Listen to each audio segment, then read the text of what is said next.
James Rosen. All right, joining me right now to discuss the Obama administration's ever-widening spy scandal is presidential historian Doug Wead. Good to have you here, Doug. Have you ever, in any administration, seen anything quite like this? I realize we're talking about the internet, but fundamentally, this is spying. Has any other president done anything like it? We've never had anything quite like this. I'm sorry, Trish.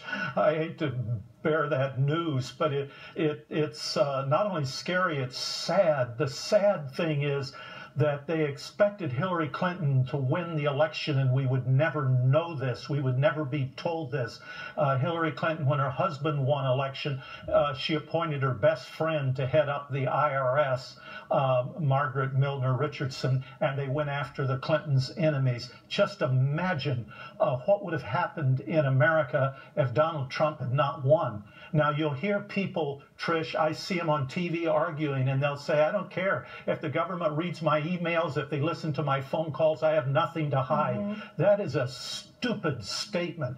Do they think Thomas Jefferson had something to hide? That John Adams, that these men were part of some criminal class and they needed to draft this Bill of Rights and the Constitution in order to protect their nefarious deeds? The fact is, they, after hundreds of years through history, evolved these wonderful documents to protect us.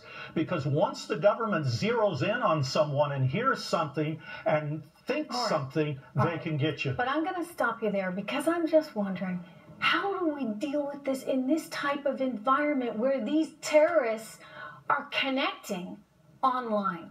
And they are on these social media sites. This is where they meet. This is where they connect. So how do we go about preventing that, preventing them from connecting, if we also want to be protective of everybody's rights in this process, Doug?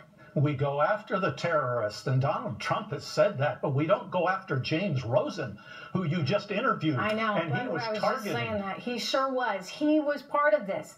I mean, so everyday Americans are getting wrapped up in this, and you think for nefarious purposes, for purposes that are political as opposed to, actual gathering of intelligence that matters to keep our country safe.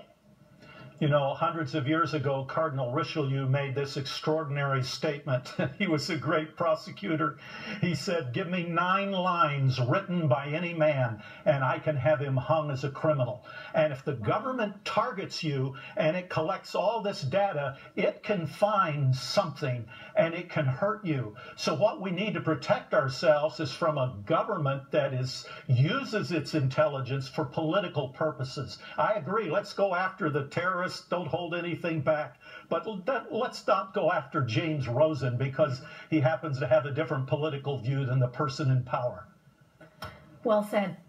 Doug Wead, thank you very much. Thanks, Trish.